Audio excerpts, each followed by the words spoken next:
نحمده ونصلي على رسوله الكريم أما بعد فأعوذ بالله من الشيطان الرجيم بسم الله الرحمن الرحيم إنما يخشى الله من عباده العلماء إن الله عزيز غفور صدق الله العظيم۔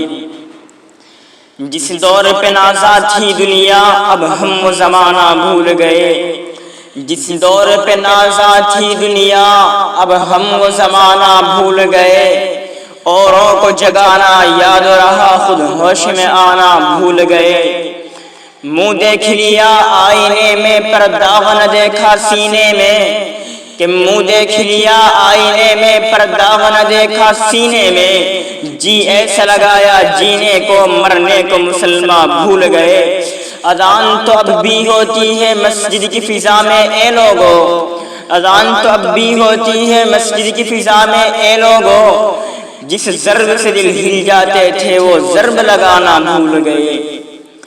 محترم سامعین کرام، آج میں ان یاران باصفا، شہیدان عشق و وفا، وارثان بلال اور جنگ آزادی کے تذکرے کی سعادت حاصل کر رہا ہوں کہ جن کا قلب و جگر اسلام کی عظمت سے معمور تھا، جن کے چہرے پر عزم و استقلال کی کرنیں جلوہ فگن تھی، جن کا دل جذبہ جہاد سے سرشار تھا، جنہوں نے اپنی پوری زندگی اسلام کی سربلندی اور اعلاء کلمت اللہ کے لیے وقف کر دی تھی۔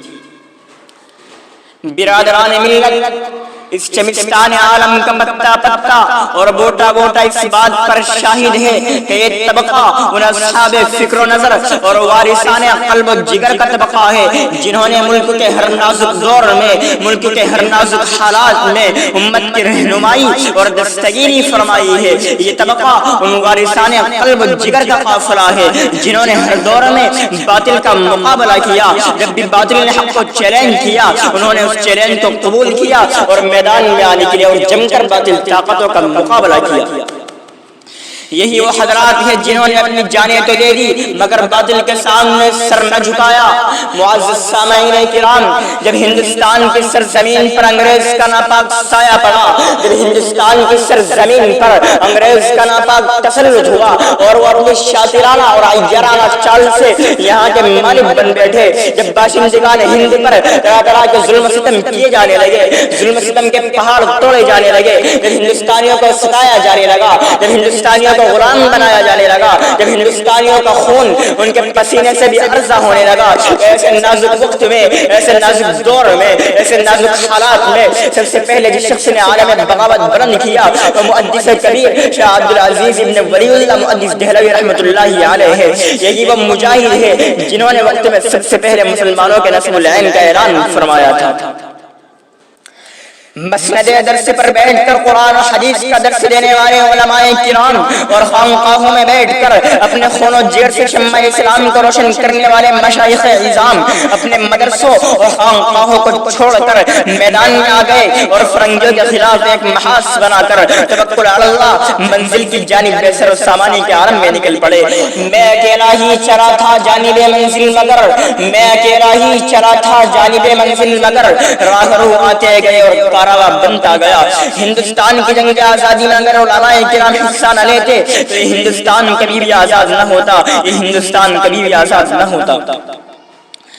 ہندوستان میں سب سے بیدار مسلمان ہیں اور جنگ آزادی صرف اور صرف مسلمانوں نے لڑی ہے۔ اس کے بعد انگریز مورخ مسٹر ٹامسن اپنی یادداشت میں لکھتا ہے کہ سن 1864 سے لے کر سن 1867 تک انگریزوں نے علماء کرام کو ختم کرنے کا فیصلہ کر لیا۔ یہ 3 سال ہندوستان کی تاریخ کے بڑے خطرناک سال ہیں۔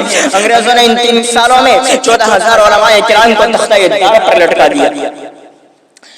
ٹامسن کہتا ہے کہ دلی کی چاندنی چوک سے لے کر خیبر تک کوئی درخت ایسا نہیں تھا کہ اس پر علماء کرام کی گردنیں نہ لٹکی ہوئی ہو۔ ٹامسن کہتا ہے کہ علماء کے جسموں کو تانبے سے داغا گیا۔ ٹامسن کہتا ہے کہ علماء کو سوروں کی کھالوں میں بند کر کے جلتے ہوئے انگاروں میں ڈال دیا گیا۔ ٹامسن کہتا ہے کہ علماء کو ہاتھیوں پر کھڑا کر کے درختوں سے باندھ دیا جاتا اور نیچے سے ہاتھیوں کو چلا دیا جاتا۔ ٹامسن کہتا ہے کہ لاہور کی شاہی مسجد جس کے سین انگریزوں نے پھانسی کا پھندا بنایا تھا، اس میں ایک دن میں 80 علماء کو پھانسی پہ چڑھا دیا جاتا۔ ٹامسن کہتا ہے کہ 80 علماء کو بوریوں میں بند کر کے ڈال دیا جاتا اور اوپر سے گولیوں کا نشانہ بنایا جاتا۔ ٹامسن کہتا ہے کہ جب میں اپنے خیمے میں گیا تو مجھے مردار کی بدبو محسوس ہوئی۔ میں خیمے کے پیچھے چلا گیا تو کیا دیکھتا ہوں کہ آگ کے انگارے دہک رہے ہیں اور 40 علماء کو بلایا گیا، ان کے کپڑے اتار دیے گئے اور آگ میں ڈال دیا گیا۔ پھر دیکھتے ہی دیکھتے 40 علماء کو اور بلایا گیا،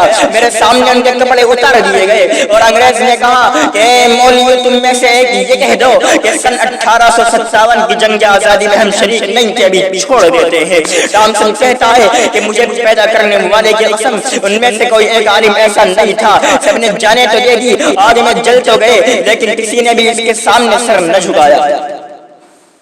میرے پیارے دوستو، اگر شاہ عبدالعزیز کا یہ فتویٰ نہ ہوتا تو یہ ہندوستان کبھی بھی آزاد نہ ہوتا۔ اگر شاہ عبدالعزیز کا یہ فتویٰ نہ ہوتا تو ہندوستان کے اندر 144 سال تک جنگ آزادی کی لڑائی نہ لڑی جاتی۔ اگر یہ فتویٰ نہ ہوتا تو تحریک نہ چلتی۔ اگر یہ فتویٰ نہ ہوتا تو جنگ آزادی نہ ہوتی۔ میرے مولا میری دھرتی کو سلامت رکھنا، میرے مولا میری دھرتی کو سلامت رکھنا، لیل و یاقوت سے مٹی کو سلامت رکھنا۔ میری دھڑکن میری پہچان میرا اس بات و وجود، میری دھڑکن میری پہچان میرا اس بات و وجود، میرے خالق میری بستی کو سلامت رکھنا۔ وآخر دعوانا الحمدللہ رب العالمین۔